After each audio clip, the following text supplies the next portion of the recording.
Good morning મિત્રો, Shri Vivekananda classes academic લીંબડીમાં આપનું હાર્દિક સ્વાગત છે। ગઈકાલે આપણે જે ઇંગ્લિશ ગ્રામરના પોઈન્ટની અંદર ધ સિમ્પલ પ્રેઝન્ટ ટેન્સ વિશે આપણે વાત કરી અને એ કાળ આપણે શીખ્યા।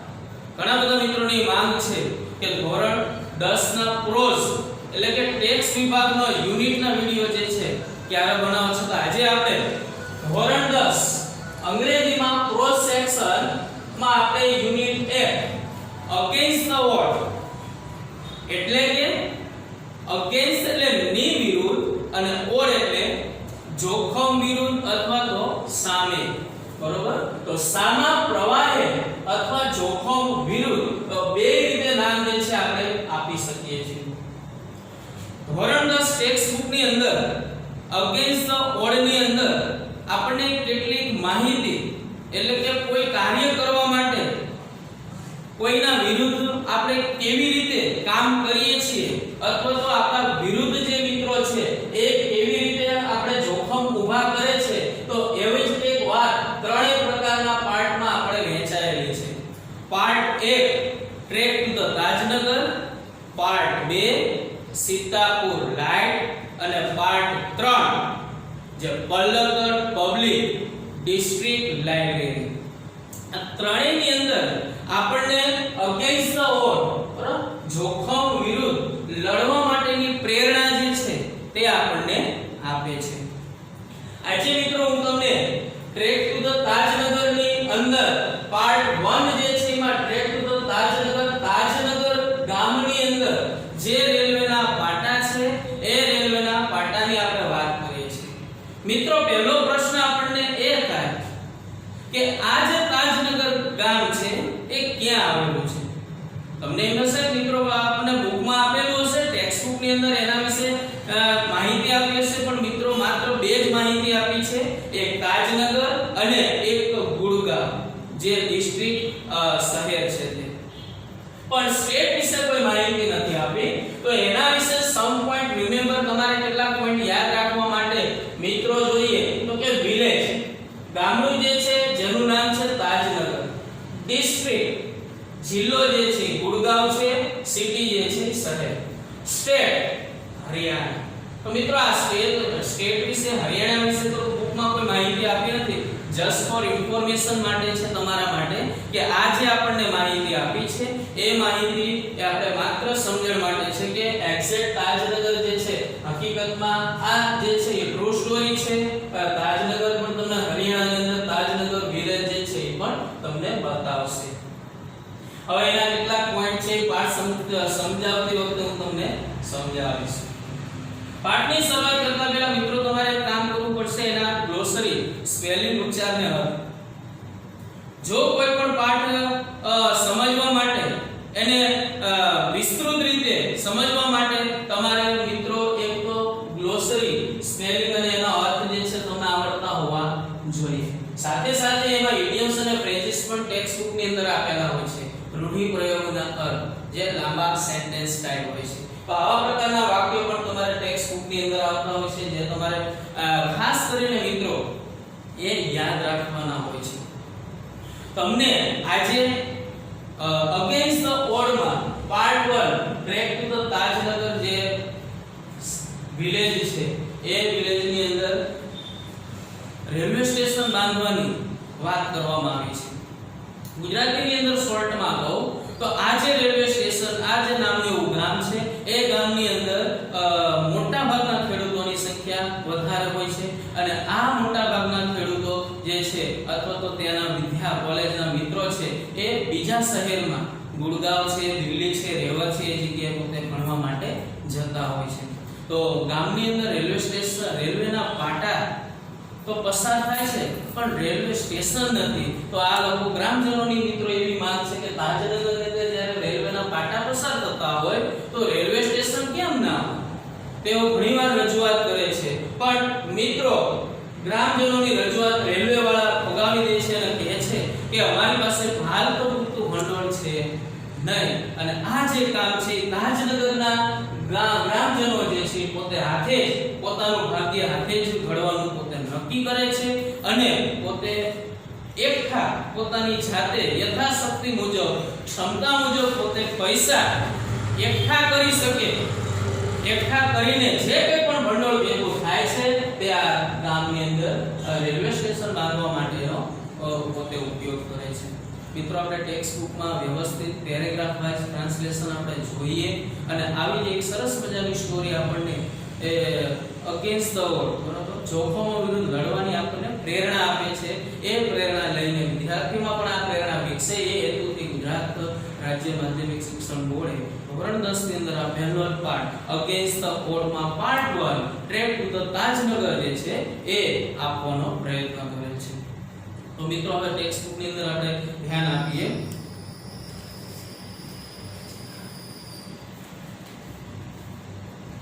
અગેન્સ્ટ ધ વોર સામા પ્રવાહ અથવા જોખમો વિરુદ્ધ. પહેલો પેરેગ્રાફ છે for 25 years resident of the Tajnagar village near Gurgaon lobbied for a railway station in their village.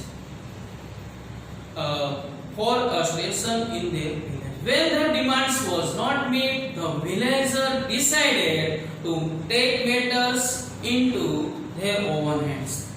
They pulled in 21 lakh rupees and built a railway station on their own. મિત્રો હવે આપણે આ paragraph જે છે એનું sentence wise translation આપણે કરીએ.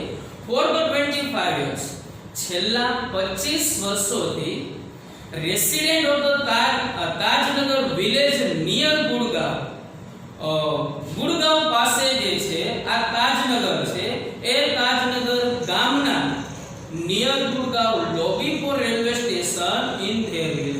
તાજનગર ગામની અંદરના ગ્રામજનો જે રહે છે નિવાસીઓ તેમના માટે ગામમાં રેલવે સ્ટેશન માટે લોબી એટલે અસર પાડવાનો પ્રયત્ન કર્યો અથવા તો પ્રયાસ કર્યો. તો આખું વાક્ય એવું થઈ શકે કે છેલ્લા 25 વર્ષોથી ગુડગાંવ પાસેના તાજનગર ગામના રહેવાસીઓ કે નિવાસીઓ તેમના ગામમાં રેલવે સ્ટેશન માટે પ્રયાસ કર્યો. When their demands was not met, જ્યારે તેમની માંગણીઓ, ડિમાન્ડ એટલે માંગણી, જ્યારે તેમની માંગણીઓ સંતોષવામાં આવી નહીં, the villagers decided to take matter into their own hands. Villagers એટલે ગ્રામજનો, decided એટલે નક્કી કર્યું, take matters એટલે કોઈ બાબત, take matters into their own hands કોઈ બાબત જે છે પોતાના હાથમાં લેવી. તો કે જ્યારે ગ્રામજનોએ આ બાબતને પોતાના હાથમાં લેવાનો જે છે નિર્ણય, ડિસાઇડેડ એટલે પોતે નિર્ણય કરે છે, ઓવન હેન્ડ એટલે પોતાના હાથે. they pulled in the 21 lakh rupees, P double O L, pulled in એટલે રકમ ભેગી કરવી. ગ્રામજનોએ જે છે તેઓએ પોતે 21 લાખ રૂપિયા 21 લાખ રૂપિયાનું ભંડોળ જે છે તે એકઠું કરે છે, એકત્રિત કરે છે and build a railway station on their own. own એટલે પોતાની જાતે, પોતાની રીતે, build બાંધકામ, અને આ જે રેલવે સ્ટેશન છે તેઓ પોતાની જાતે રેલવે સ્ટેશન બાંધ્યું. તો મિત્રો આપણે બોર્ડમાં જોઈએ તાજનગર જે છે વિલેજ છે, હરિયાણા સ્ટેટ છે, ગુડગાંવ જે છે એ ડિસ્ટ્રિક્ટ છે અને તાજનગર વિલેજ છે. 25 યર્સ છેલ્લા 25 વર્ષોથી તાજનગરની અંદર 21 લાખ રૂપિયા જે છે પોતે તાજનગરમાં રેલવે સ્ટેશનના બાંધકામ માટે તેઓ પોતે નક્કી કરે છે. નેક્સ્ટ લાઈન આપણે જોઈશું. તો નેક્સ્ટ પેરેગ્રાફ મિત્રો, most of 3000 people living in the village are farmers, but such a burning desire to have the station in the village. Everybody is contributed according to their capacity, ranging from 3000 rupees to 75,000 rupees. They donated money for the station and we started the construction in January 2008, said Ranjit Singh, a former village sarpanch. ચલો મિત્રો આ પેરેગ્રાફનું આપણે translation જોઈએ. most of the 3000 people living in the village are ગામ. most of એટલે મોટા ભાગના લોકો 3000 3000 in the village ગામડામાં are farmers ખેડૂતો. આ ગામમાં મોટા ભાગના લોકો એટલે કે 3000 લોકો જે છે એ 3000 લોકોમાં મોટા ભાગના લોકો ખેડૂતો છે. but such a burning desire to have a station in the village. burning એટલે પ્રબળ અને desire એટલે ઈચ્છા. પણ ગામમાં રેલવે સ્ટેશન માટેની અથવા તો રેલવે સ્ટેશન બાંધવા માટેની તેઓની પ્રબળ ઈચ્છા એવી હતી કે everybody is contributed according to their capacity. પ્રબળ ઈચ્છા એવી હતી કે સૌએ ગ્રામજનોએ પોતપોતાની કેપેસિટી ક્ષમતા પ્રમાણે કન્ટ્રીબ્યુટ ફાળો જે છે એ આપ્યો. ranging from 3000 rupees and 75000 rupees અને 3000 રૂપિયાથી માંડીને 75000 75000 રૂપિયા સુધી તેઓએ પોતાનો ફાળો આપ્યો. They donated money for the station and restarted construction in January 2008, said Ranjit Singh, a former village sarpanch. આ જે વાક્ય છે ને મિત્રો એ કોણ બોલે છે તો કે a former village સરપંચ, એક ભૂતપૂર્વ સરપંચ જેનું નામ છે રણજીત સિંહ એવું કહે છે મિત્રો કે they donated money for the station, કે તેમણે રેલવે સ્ટેશન માટે જે પૈસા આપ્યા છે ગ્રામજનોએ તે we started the construction in January 2008 અને એ અમે જાન્યુઆરી 2008 માં અમે કન્સ્ટ્રક્શન બાંધકામ જે છે એ શરૂ કર્યું છે. તો મિત્રો એની આપણે વાત કરીએ કે તાજનગર ગામની અંદર ગામમાં ફાર્મર્સ ખેડૂતો જે છે 3000 થી 75000 રૂપિયા નું જે છે ડોનેશન આપે છે. ગ્રામજનોની એવી ઈચ્છા છે એવી ઈચ્છા છે તાજનગરમાં રેલવે સ્ટેશન બાંધવા માટે કે જાન્યુઆરી 2008 ની અંદર આ ગ્રામજનો જે છે પોતે ફાળો જે છે પોતાનો એકત્રિત કરવાનો જે છે પોતે પ્રયત્ન કરે છે. તો આવું જે એક વાક્ય ભૂતપૂર્વ સરપંચ જે છે એ કહે છે. ચલો આ જે બે પેરેગ્રાફના કેટલાક શબ્દાર્થ આપેલા છે. ટ્રેક્સ એટલે પાટા, રેસિડેન્ટ એટલે રહેવાસી અથવા નિવાસી, લોબી તો કે અસર પાડવાનો પ્રયત્ન કરો, કોન્ટ્રીબ્યુટ ફાળો આપવો, કેપેસિટી ક્ષમતા અથવા શક્તિ, ડોનેટ એટલે દાન કરવું, કન્સ્ટ્રક્શન એટલે બાંધકામ, ફોર્મર એટલે ભૂતપૂર્વ, કન્ટિન્યુઅસલી એટલે સતત. તો આવા જ કેટલાક આ બે પેરેગ્રાફના અનુસંધાનમાં આપણને માહિતી જે છે પેરેગ્રાફ જે છે હાર્ડ શબ્દ જે છે આપેલા છે. ઇડિયમ્સમાં જો જે મિત્રો તો ટુ meet someone demands કોઈની માંગણી પૂરી કરવી અથવા to take matters into the hours and કોઈ બાબત પોતાના હાથમાં લેવી. તો આવી જ એક માહિતી ટુ પુલ ઇન રકમ ભેગી કરવી અને બર્નિંગ ડિઝાયર પ્રબળ ઈચ્છા જે છે એ અહીંયા સંદર્ભમાં કેટલાક ઇડિયમ્સ પણ આપેલા છે મિત્રો અને આપણે ગ્લોસરી શબ્દાર્થ પણ આપણે જોયા. તો આ પેરેગ્રાફના અનુસંધાનમાં મિત્રો તમને કેટલાક પ્રશ્ન પરીક્ષામાં ફકરા પરથી પ્રશ્નના જવાબ આવડે તો આ જો સમજાયેલું હોય સમજી ગયા હોય તો આપણને એનો ઝડપથી જવાબ જે છે આપણને મિત્રો આવડી જતો હોય છે. ચલો એના પછીનો પેરેગ્રાફ જોઈએ આપણે તો કે there are the large number of the village peoples in the village who need to go to the Gurgaon, Delhi and Rewa. There are students who go to the colleges. Till now we had to either go to the Halimandis and अथवा तो Patli to catch our trains. Both the stations are 6 km away from the Tajnagar. We thought when the railway line passed through the village we would have a station there, but they didn't have one. So we raised the demand in 1982 and have been continuously asking for it, but the railways told us that they did not have one.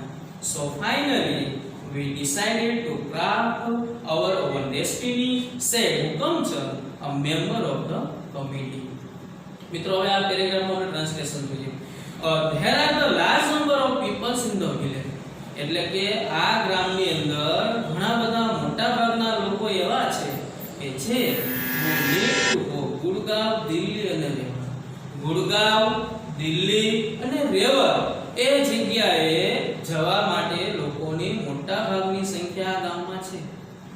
There are students who go to colleges. અને મોટા ભાગે કોલેજની અંદર જનાર વિદ્યાર્થીઓની સંખ્યા પણ ઘણી બધી છે. Till now, તો આજ સુધી હવે we had to either go to Halimandi or partly to catch a train. અમારે આજ સુધી ટ્રેન એટલે કે ગાડી પકડવા માટે કાં તો હાલીમંડી અથવા તો પાટલી જે છે તે જવું પડતું. Both the station are 6 kilometer away from the town. આ જે બંને સ્ટેશન છે તે બંને સ્ટેશન તાજનગરથી 6 કિલોમીટર દૂર આવેલું છે. We thought when the railway line passed through thoughts the village we would have the station here. એટલે કે અમને એમ કહ્યું કે આ જો we thought thoughts એટલે વિચાર, અમને એવો વિચાર આવ્યો કે when the railway line passed, જ્યારે રેલવેની લાઈન પસાર થતી હોય અમારા ગામમાં તો we would have the station. તો અહીંયા એક સ્ટેશન જે છે એ રેલવે લાઈન જો પસાર થતી હોય તો ગામમાં એક સ્ટેશન અમારે હોવું જોઈએ. but they didn't have. પણ તેમ થયું નહીં. so we raised the demand in 1982. 1982 માં અમે આ બાબતે ડિમાન્ડ એટલે માગણી અમે જે છે 1982 માં અમે એક માગણી કરી હતી. and have been continuously asking for it. અને ત્યારથી અમે કન્ટિન્યુઅસલી એટલે સતત ત્યારથી 1982 થી અમે સતત રેલવે વાળા પાસે અમે માગણી જે છે એ અમે કરતા રહ્યા છીએ. but પણ railways told us they did not have fund. પણ રેલવે પાસે ભંડોળ નથી. ફંડ એટલે ભંડોળ રકમ. પણ રેલવે વાળા એવું અમને કહે છે, ટોલ્ડ અસ એટલે અમને એવું કહે છે કે અમારી પાસે પણ ભંડોળ જે છે નથી. સો તેથી finally we decided to craft CRAFT. Craft નો મતલબ આપણે જોઈએ તો ઘણા બધા પ્રકારના જે છે એની માહિતી જે છે આપણે અમુક સમય માટે ઘડી કાઢવું, થોડાક સમય માટે ઘડી કાઢવું. તો ક્રાફ્ટ મીન્સ ઘડી કાઢવું. ઓવન એટલે પોતાની રીતે, ડેસ્ટિની એટલે ભાગ્ય. તો અંતે અમે એવું નક્કી કર્યું છે, છેવટે અમે અમારી પોતાની એવી ઈચ્છા, અમારું ભાગ્ય જે છે અમે પોતે ઘડી કાઢવાનું નક્કી કર્યું છે. ડિસાઇડેડ મીન્સ નક્કી કરવું. Said Hukamchand, a member of the committee. અને આ જે વાક્ય છે તે સમિતિના જે સભ્ય પદે એક હુકમચંદ છે એ અમને આવું જણાવે છે કે અમે રેલવે વાળા પાસે ઘણીવાર માગણી કરી છે પણ એમની પાસે પૂરતું ભંડોળ છે ને એવું અમને કહેવામાં આવે છે. છેવટે અમારે અમારી ઈચ્છા પૂરી કરવા માટે અમે પોતાની જાતે જ બરોબર આ કાર્ય જે છે એ ઉપાડવાનું નક્કી કર્યું છે. નેક્સ્ટ પેરેગ્રાફ મિત્રો. એઝ અ રિઝલ્ટ, પરિણામે the panchayat pass the resolution in the 2007. પરિણામે 2008 માં પંચાયતે પાસ એટલે પસાર કર્યો, રિઝોલ્યુશન એટલે શું મિત્રો? ઠરાવ. તો પરિણામે 2008 માં પંચાયતે એવો ઠરાવ પસાર કર્યો કે saying that since the railway was not able to build a station for them. પણ એવો ઠરાવ પસાર કર્યો કે રેલવે તેમના માટે સ્ટેશન બાંધી શકે તેમ ન હોવાથી અમે અમારી જાતે જ અમે station બાંધીશું. they would do it for themselves. તેઓ કહે છે કે અમે રેલવે સ્ટેશન તેઓ પોતાની જાતે જ બાંધશે અને and with their own money, અને એ પણ પોતાના પૈસાથી. soon, અને ત્યાર પછી an 11 members team was formed and team started collecting money from village. અને 11 સભ્યોની એક ટીમની રચના, FRM ફોર્મ એટલે રચના કરવી. 11 સભ્યોના ટીમની એક રચના કરવામાં આવી અને વિલેજર્સ એટલે ગ્રામજનો પાસેથી પૈસા કલેક્ટિંગ મની એટલે પૈસા કલેક્ટ એટલે એકઠા કરવા, ગ્રામજનો પાસેથી પૈસા એકઠા કરવાનું શરૂ કર્યું. લાસ્ટ પેરેગ્રાફ મિત્રો, on 7 January 2010 as a result of their effort, the first railway station in the country on which the railway did not have to spend a single rupee started operation. Started operation એટલે કે આ જે ક્રિયા શરૂ કરવામાં આવી તેના effort પ્રયત્નો રિઝલ્ટ પરિણામે તેના અથાગ પ્રયત્નોના પરિણામે 7 જાન્યુઆરી 2010 થી દેશનું એવું એક રેલવે સ્ટેશન બનાવવામાં આવ્યું હતું જેમાં રેલવેનો એક પણ રૂપિયો વપરાયો ન હતો. ફરીથી મિત્રો છેલ્લી લાઈન બહુ મહત્વની છે આપણા માટે કે આ જે ક્રિયા છે કઈ તો કે રેલવે સ્ટેશન બાંધવાની જે ક્રિયા છે એ ગ્રામજનોના અથાગ પ્રયત્નોના પરિણામે as a result of their effort, ગ્રામજનોના અથાગ પ્રયત્નોના પરિણામે 7 જાન્યુઆરી 2010 થી દેશનું એક એવું રેલવે સ્ટેશન બનાવવામાં આવ્યું છે કે જેમાં રેલવેનો એક પણ રૂપિયો railway did not have to spend a single rupee, એનો મતલબ થશે કે જેમાં રેલવે વાળાનો એક પણ રૂપિયો વપરાયો ન હતો. તો અહીંયા આપણે ટ્રેક ટુ ધ તાજનગરના આ જે બંને પેરેગ્રાફ છે બે પેરેગ્રાફના કેટલા અઘરા શબ્દો જોઈએ તો કન્ટિન્યુઅસલી મીન્સ સતત, ફંડ એટલે ભંડોળ, CRAFT ક્રાફ્ટ એટલે ઘડી કાઢવું, DESTIN ડેસ્ટિની એટલે નિયતિ, મેમ્બર MEMBER મેમ્બર એટલે સભ્ય, કમિટી COMMITTE સમિતિ, પાસ એટલે PASS પસાર થવું, રિઝોલ્યુશન RESOLUTION રિઝોલ્યુશન મીન્સ ઠરાવ, એફર્ટ મીન્સ પ્રયત્ન, ઓપરેશન મીન્સ ક્રિયા. કેટલા ઇડિયમ્સ મિત્રો આપણે ટુ રાઇઝ ધ ડિમાન્ડ માંગણી કરવી અને એઝ અ રિઝલ્ટ પરિણામે. તો આવી જ એક માહિતી જે છે આપણે જોઈએ તો કે તાજનગરની અંદર ગુડગાંવ, દિલ્હી અને રેવર બરાબર બંનેથી 6 કિલોમીટર જે છે હલ્દી રોડ અને પાટલી જે છે 6 કિલોમીટરના અંતરે જે છે આ તાજનગર આવેલો હોય છે. તો મિત્રો આજે આપણે યુનિટ 1 અગેન્સ્ટ ધ ઓડમાં part 1 track to the Tajnagar જે છે એના વિશે આપણે વિસ્તૃત શબ્દાર્થ, એના ઇડિયમ્સ અને ફ્રેઝિસ અને કેટલાક સમ પોઈન્ટ મિત્રો પોઈન્ટ્સ રિમેમ્બર કેટલાક પોઈન્ટ જે છે આપણે મિત્રો આજે જોયા. હવે પછીના નેક્સ્ટ પીરિયડ ની અંદર આપણે સીતાપુર લાઇટ જે છે એના વિશે પાર્ટ 2 સીતાપુર લાઇટ બરાબર સીતાપુર જે લાઇટ છે એના વિશેની ચર્ચા આપણે નેક્સ્ટ લેક્ચરમાં નેક્સ્ટ પીરિયડ ની અંદર આપણે કરીશું. ઓકે, જય ગુરુદેવ.